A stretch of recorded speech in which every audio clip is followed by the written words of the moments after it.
जब तक आप दीजिएगा नहीं तब तक आपका काम नहीं होगा। इसलिए हम भोजपुरी में बोलते हैं उसको द मने दीजिए, रो मने रो के, गा मने गा के। रो के दीजिए चाहे गा के दीजिए तब काम लीजिए। लेकिन हम उस टाइप के दरोगा नहीं बने, उसमें बने हैं दारोगा।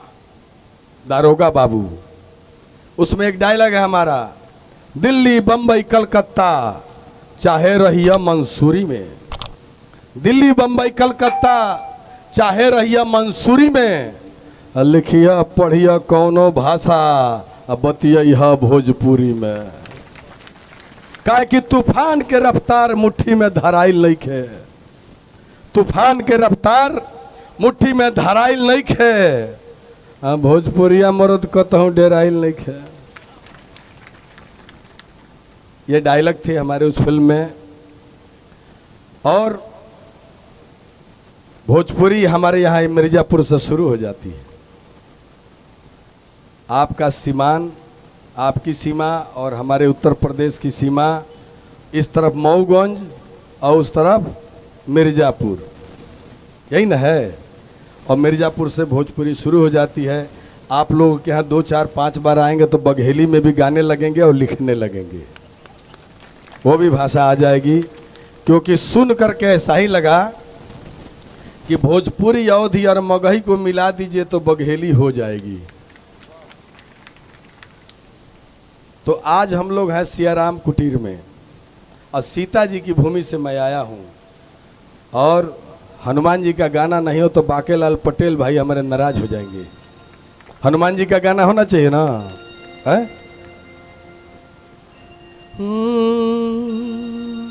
मैं हूँ राम का दीवाना दशानन।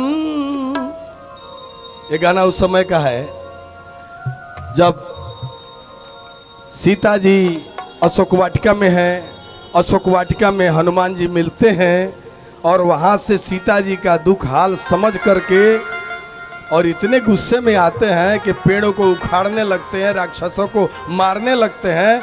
इसी बीच अक्षय आते हैं, अक्षय को मार देते हैं। मेघनाथ आते हैं, उनके ब्रह्म फांस में फंस जाते हैं और फंस करके रावण के दरबार में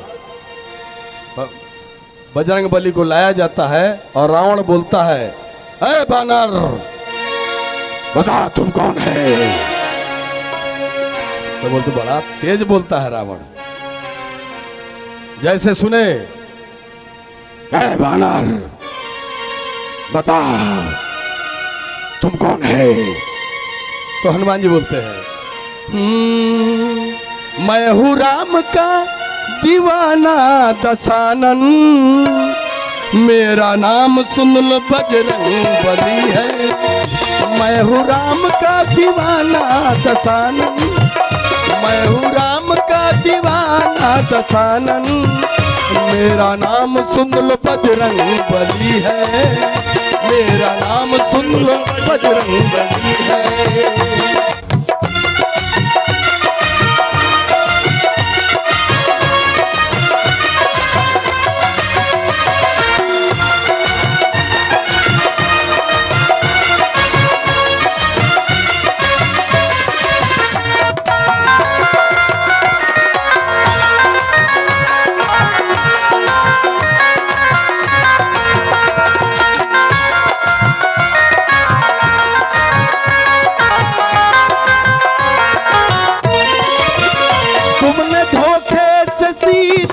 लाया अशोक वन में तुला के बिठाया, तुमने धोखे से सीता को लाया, अशोक वन में तुला के बिठाया। तुमको क्या मैं कहूँ पापी रावण, तू अधम नीच छलिया छली है। तुमको क्या मैं कहूँ पापी रावण, तू अधम नीच छलिया छली है।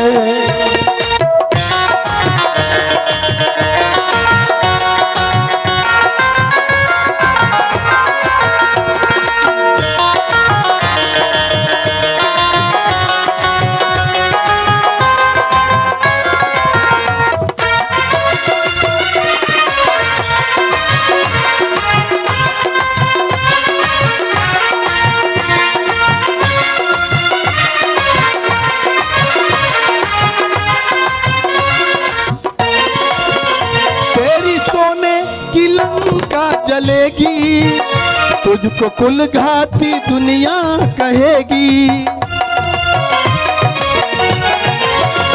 तेरी सोने की लंका जलेगी, तुझको कुल घाती दुनिया कहेगी। अंत होगा तुम्हारा ऐ रावण, अंत होगा तुम्हारा ऐ रावण। राम की सेना अब चल पड़ी है, राम की सेना अब चल पड़ी है, राम की सेना अब चल पड़ी है, राम की सेना अब चल पड़ी है।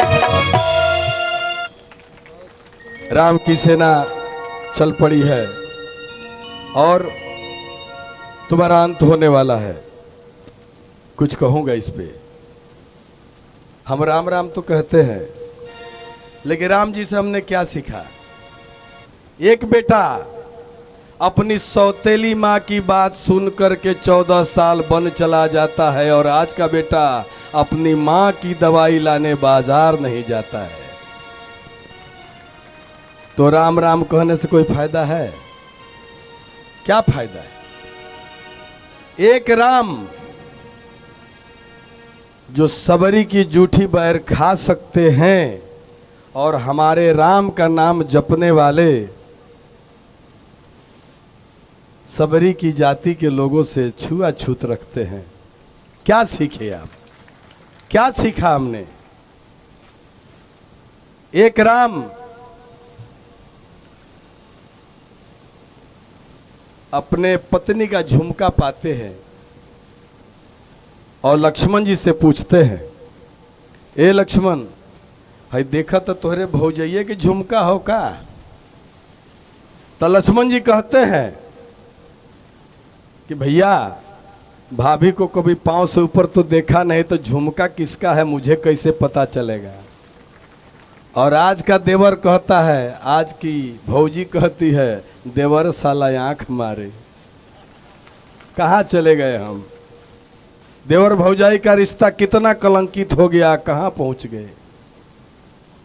एक गिद्ध जटायु सीता जी को रावण जब ले जा रहा है तो लड़ जाता है अपनी औकात भूलकर, और हम लोग किसी लड़की के पीछे 4 लड़कों को देखते हैं तो अपनी मोटरसाइकिल, अपनी गाड़ी, अपनी साइकिल अपने आप को घुमा लेते हैं कि पुलिस और दरोगा के पचड़ा में कौन पड़ेगा। तो क्या कह सकते हैं कि गिद्ध अच्छा कि आज के आदमी अच्छे? तब तो गिद्धवा अच्छा है कि कम से कम अपनी औकात भूल करके लड़ गया, दोनों पंख कटवा लिया, राम राम राम राम करके नीचा के धड़ाम से गिर गया। बोला जितनी औकात थी महिला को बचाने की कोशिश की, हमें नहीं मालूम कि वो महिला कौन थी, लेकिन ले जाने वाला व्यक्ति दुष्ट था। क्या बोला? ले जाने वाला व्यक्ति दुष्ट था। हम लोग क्या सीखे रामायण से? क्या सीखे रामचरितमानस से? ये इस प्रश्न पे बोल रहा हूं। जब रावण मर रहा था तो लक्ष्मण जी गए, तो लक्ष्मण जी से रावण ने कुछ 1-2 बातें कही, उसमें से 1-2 बिंदुओं पे प्रकाश डालता हूं। क्या बोला? ए लक्ष्मण, तुम्हारी अयोध्या माटी की, मेरी सोने की लंका, तुम्हारा भाई हमसे बड़ा शिव भक्त नहीं, तुम्हारा राज्य हमसे बड़ा नहीं,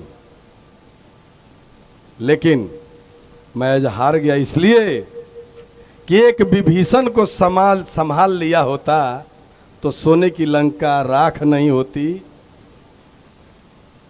तुम्हारा भाई इसलिए जीत गया कि उसके पास लखन जैसा भाई है, और मैं इसलिए हार गया कि मेरे पास विभीषण जैसा भाई है। अब बहुत कुछ कह गया इसमें, समझे के फेर बात, समझे में देर बा, जे ना समझे समझौलो अनेर बा। अब जब समझ में न करब तो कहाँ से समझाई? पूरा रामायण में उपदेश है, पूरी रामायण में, पूरे रामचरितमानस में, एक एक चीज में। लेकिन हम लोग राम राम तो कहते हैं, लेकिन उस मर्यादा पुरुषोत्तम राम के आचरण को अपने हृदय में नहीं उतार पाते हैं। जिस दिन उतार लेंगे ये संसार संवर जाएगा, ये देश सुधर जाएगा, क्योंकि हम सनातनी हैं। हम किसी धर्म की आलोचना नहीं करते, हम कहते हैं संसार का कल्याण हो। बोलते हैं कि नहीं, विश्व का कल्याण हो, प्राणियों में सद्भावना हो, विश्व का कल्याण हो। हम सनातनियों का ये मूल मंत्र है। लेकिन हम बिखर गए तो मुगल आ गए, हम बिखर गए तो मुगल आ गए, आपस में लड़ गए तो मुगल आ गए, हम बिखर गए तो अंग्रेज आ गए, आपस में लड़ गए तो अंग्रेज आ गए। न जाने हमारी सोच कब बदलेगी, हम कब सीखेंगे। ये तैमूर लंग चंगेज खां कौन था?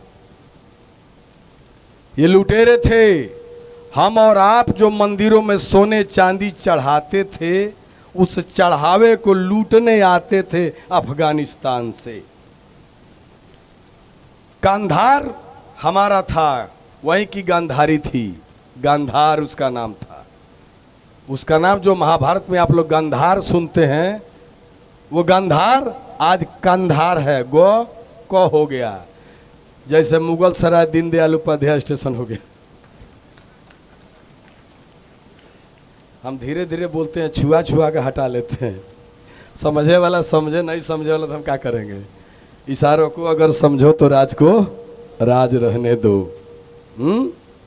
जैसे मुगल सराय स्टेशन हमारे एक देवतुल्य इस पार्टी के नींव रखने वाले दीनदयाल उपाध्याय जी के नाम पे अब सुशोभित है। अब हमारे स्टेशन का नाम है पंडित दीनदयाल उपाध्याय जी। उनकी आत्मा जहां भी होगी, माननीय मोदी जी और माननीय जोगी जी का आशीर्वाद देती होगी।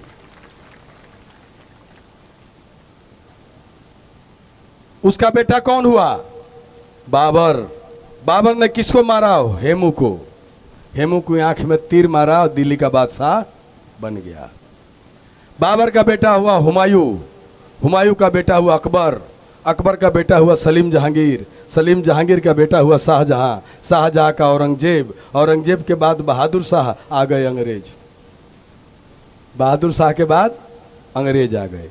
तो ये अपने बाप दादों का 9 पुस्त शायद ही यहाँ बैठे किसी को याद होगा। लेकिन देखिए, इतिहास ने पढ़ाया, हमको बताया, सबको याद है। हमको भी याद है, आपको बता रहे हैं। ये 9 पुस्त राज किए क्यों? हम जो छोटी छोटी रियासतों में बटे थे और आपस में प्रेम का अभाव था, इसलिए हुए। अंग्रेज चाय बेचने आए थे और 200 साल सोटा मारे। 200 साल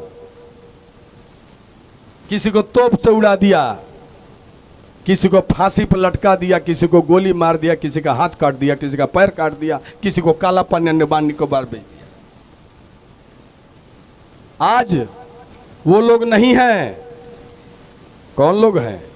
उनके संतान, पोता पोती, नाती नतकुर हम लोग हैं ना। आज भगत सिंह हैं, चंद्रशेखर आजाद हैं, मंगल पांडे हैं, खुदीराम बोस हैं, सुभाष चंद्र बोस हैं। अरे बोलते बोलते दिन निकल जाएगी, लेकिन देश के दीवानों का नाम खत्म नहीं होगा।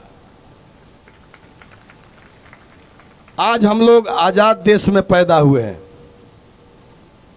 यहाँ पे जितने लोग बैठे हैं, मुश्किल से 20 या 25 लोगों का जन्म 1947 के पहले हुआ होगा।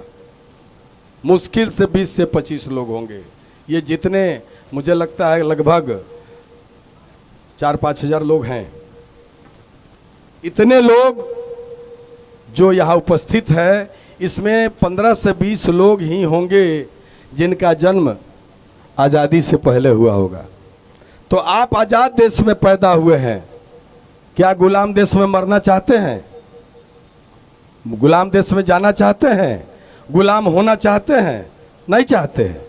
वाह, मेरी बात पसंद आए तो ठीक है, नहीं पसंद आए तो एगो शेर बोला हूँ भोजपुरी में कि समझे के देर बा, समझे में फेर बा, आ जे नहीं समझे समझौलो अनेर बा। बेकार है उसको समझाना।